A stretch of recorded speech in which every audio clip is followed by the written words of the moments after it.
जिसके आवाज़ में है इतना दम कि भ्रष्टाचारी थर थर काँप जाते हैं। पॉलिटिक्स में कदम क्यों रखे? पॉलिटिक्स में कदम रखने के पीछे का कारण एंटी करप्शन वैक्सीन नहीं बनना था। कभी मेरी सोच राजनीति में आना नहीं था, कभी मेरा फील्ड राजनीति था। उस समय उस जमाने में चांदी का वो पूरा पोशाक था। उस पोशाक और उसके चाल ढाल और साथी के दिल डॉल की वजह से उसको पहला पुरस्कार मिला था। और उस जमाने में 10 के नोट पे राम बहादुर हाथी की फोटो, जिसे लोग प्यार से गरीबों का मसीहा बुलाते हैं, जिसके रगों में राजशाही खून दौड़ता है। जी हाँ, हमारे साथ आज खास मेहमान इस पॉडकास्ट में आए हैं शिवहर जिला के नगर सभापति राजन नंदन सिंह जी। बहुत बहुत स्वागत। धन्यवाद। कैसे हैं आप? बहुत बढ़िया, आप कैसे? जी बहुत बढ़िया। मतलब शिवहर में जो अभी के टाइम में है, सबसे पहले लोगों का मन में ये एक सवाल चल रहा है कि आप सच में एक राजशाही परिवार से बिलोंग करते हैं? हमारे परिवार की जो फैमिली ट्री है वो कहीं ना कहीं उससे जुड़ती है। और हाँ, जो है वो सच्चाई है। हम उस परिवार से हम बिलोंग करते हैं। और अब तो राजशाही है नहीं, अब हम भी आम हैं जैसे बाकी हैं। बिल्कुल। अच्छा, और कुछ चर्चा करने से पहले हम सबसे पहले ये जानना चाहेंगे कि आपके संघर्ष से सत्ता तक आने की पूरी क्या वो कहानी रहा है, कैसे स्टोरी रहा है आपका? बहुत कुछ संघर्ष, क्योंकि मेरा राजनीति की तरफ झुकाव कभी नहीं था। हम राजनीति में कभी नहीं आना चाहते थे। हम अपना जीवन नॉर्मल बिता रहे थे।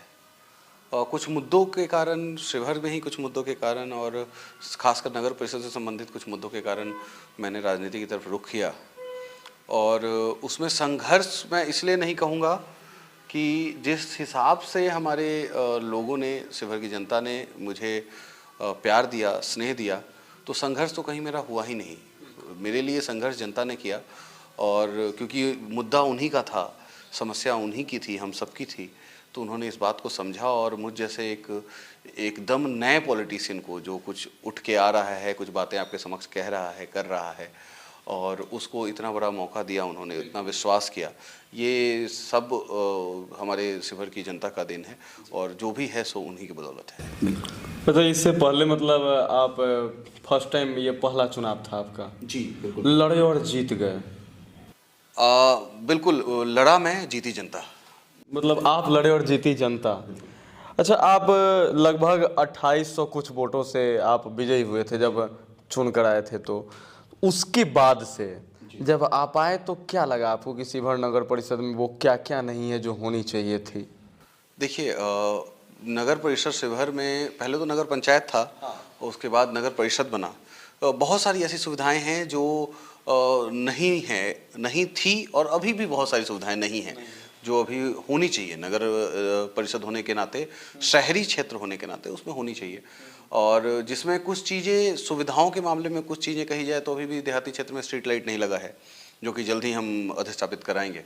और बहुत सारे देहाती क्षेत्र में, जो नए क्षेत्र, अभी देहाती क्षेत्र उनका बोलना नहीं होगा, नए शहरी क्षेत्रों में नालों का निर्माण अभी भी नहीं है, सड़कें अच्छी नहीं हैं बहुत सारी जगहों पे, और जो कि धीरे धीरे हो रहा है। और सब में परिवर्तन होगा, लेकिन सब में समय लगता है। एकाएक कहीं सब कुछ परिवर्तित नहीं हो सकता है।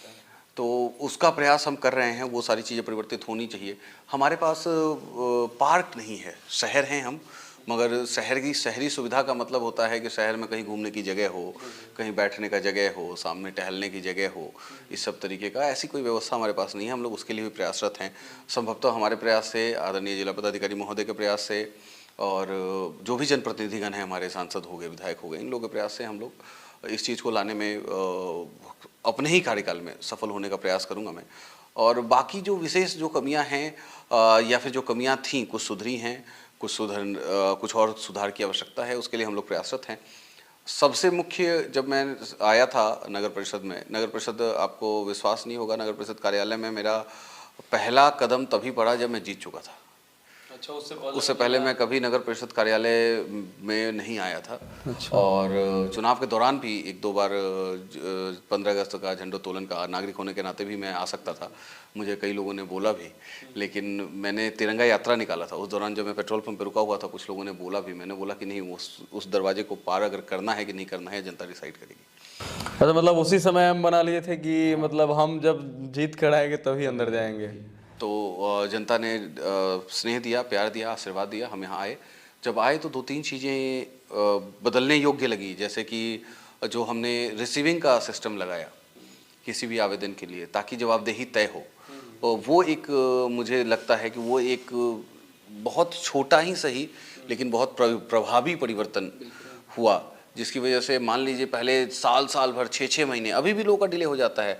अब तो ऐसा है कि लोगों को अगर 15-20 दिन का समय है, अगर 26 दिन भी हो जाता है तो लोग आके शिकायत करते हैं, और मैं उस शिकायत को सुनता भी हूँ, और मैं स्टाफ को बुला के अगर जायज़ कारण है तो मैं उनसे थोड़ा और वक्त मांगता हूँ, अन्यथा अगर नाजायज़ कारण है तो मैं स्टाफ जो भी हमारे कर्मचारी हैं उनकी क्लास भी लगाता हूँ। अच्छा, आप पॉलिटिशियन बनने से पहले क्या करते बिजनेसमैन था, बिजनेसमैन? छोटा मोटा काम किया करता था। जहाँ लखनऊ में मैं रहता था, नॉर्मली त्योहारों में, और घर मेरा यहाँ है, मेरा लगाव शिवहर से काफ़ी पहले से ही रहा है, और लेकिन काम के सिलसिले में मैं लखनऊ शिफ्ट हो गया, लखनऊ ही रहता था, और उस दौरान शिवहर आना जाना काफ़ी रहता था। ऐसा नहीं है कि मैं लखनऊ चला गया तो लखनऊ का होकर रह गया, शिवहर आना जाना काफ़ी रहता था।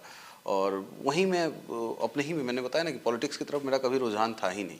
अच्छा, कुछ लोग अभी के टाइम में सोशल एक्टिविस्ट के नाते लोग ये भी नाम कुछ लोग देते हैं कि एंटी करप्शन वैक्सीन, क्या ये आपके ऊपर फिट बैठता है? देखिए, ऐसा कहना ये तो जनता बताएगी फिट बैठता है या नहीं बैठता है।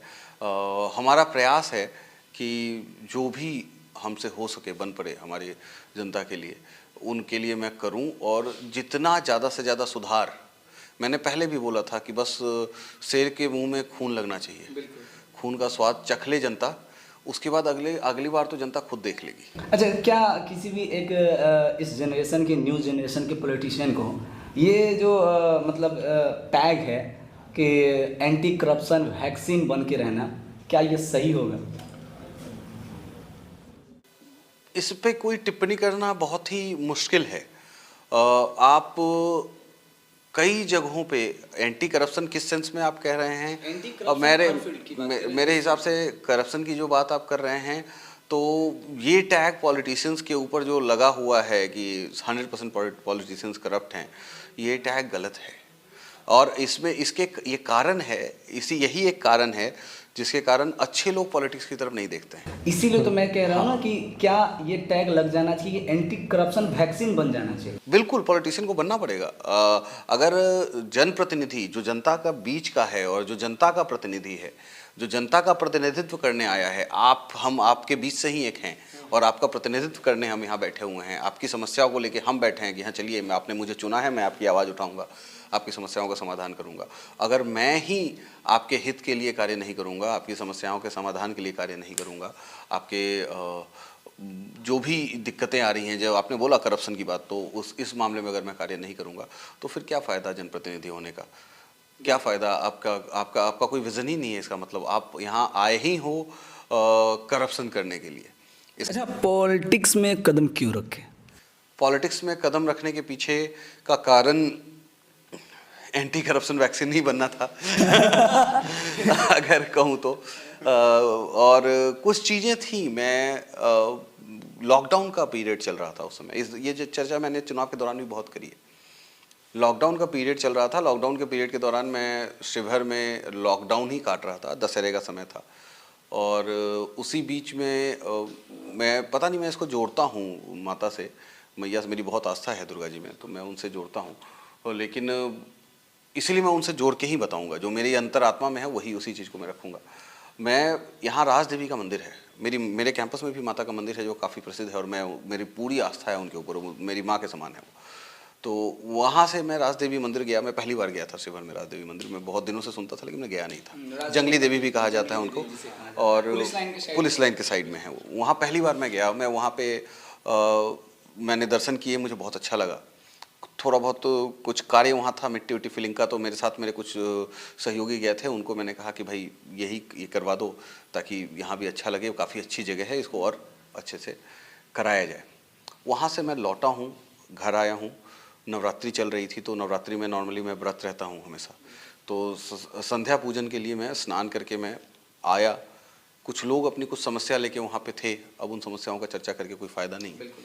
तो उनकी समस्याएं जब मैंने सुनी तो मेरे मुंह से पता नहीं क्यों ऐसा निकल गया कि अगर ठीक है, अगर कोई नहीं इसके आगे खड़ा होगा तो मैं खड़ा होऊंगा। और मैंने बातों बातों में उस दिन नवरात्रि में मैंने अनाउंस कर दिया कि ठीक है, कोई नहीं लड़ेगा तो मैं लड़ूंगा, मैं चुनाव लड़ूंगा। और मतलब ये कोई मतलब पहले से विजन नहीं था? पहले राजनीति में आना विज़न कभी नहीं था मेरा, कभी मेरी सोच राजनीति में आना नहीं था, कभी मेरा फील्ड राजनीति नहीं था, मेरा लगाव राजनीति की तरफ कभी नहीं था। ये एक तरह से आप कहें तो ये डेस्टिनी है, और या अगर हिंदी में मैं इसको बोलूँ, शब्द मुझे नहीं मिल रहे हैं, इत्तेफाक, या आप इसको कहिए भाग्य। हाँ, भाग्य प्रबल है कहा जाता है। तो वही भाग्य को जिधर ले जाना था, मैया को जिधर लाना था, मैया लाई। और मेरा भी प्रयास यही रहता है हमेशा कि कम से कम जब वापस मंदिर में जाऊं भगवती के पूजन में, तो उसको मुंह दिखाने लायक रहूं। अच्छा, भगवती पूजन से एक चीज़ याद आया, मतलब जैसे कहीं कहीं हम लोग बहुत दिन पहले पढ़े हुए थे कि शिवहर के जो मतलब समझे कि जो अंतिम राजा हुए, स्वर्गीय गिरीश नंदन सिंह उनका नाम था। एक कहानी मतलब बहुत दिन पहले पढ़े हुए तो उसमें ऐसा लिखा गया है कि वो जब दशहरा का समय याद रहता था, दशहरा में जब पूजा होता था, तो वो उनका एक हाथी था जिनका नाम राम बहादुर शायद से था, और उस हाथी पे चढ़ के वो दशहरे के दिन बाजार में निकलते थे, भ्रमण करते थे, और राजा को देखने के लिए मतलब बहुत सारे लोग आते थे उनके हाथी को देखने के लिए। और हाथी के गले में एक घंटी टाइप का मतलब लगा हुआ था, जिसका आवाज़ सुनते ही लोग कहते थे कि अरे राम बहादुर मतलब हाथी जा रहा है। ऐसा इसके पीछे की कहानी क्या है? और नीलकंठ पक्षी उड़ाया जाता था, ये परंपरा चली आती थी। ऐसे नवरात्रा के समय में दशहरे के दिन नीलकंठ का दर्शन बहुत शुभ माना जाता है। तो ये हमारे परिवार में परंपरा थी। हमारे जो बाबा जी लगेंगे, तो उनके द्वारा ये हुआ करता था कि दशहरे के दिन वो निकलते थे हाथी से, बिल्कुल सही बात है। और नीलकंठ पक्षी को उड़ाते भी थे, वो स्वयं से ही नहीं, क्योंकि वो राजा हैं, उनको सारी जनता का देखना था उस समय। तो वो नीलकंठ सारी जनता के बीच में उड़ाते थे ताकि सबको दर्शन हो। अच्छा। इस ध्येय से वो ऐसा करते थे, नहीं तो वो अपने घर के छत पे खुद देख लेते, उड़ा देते वो हो जाता।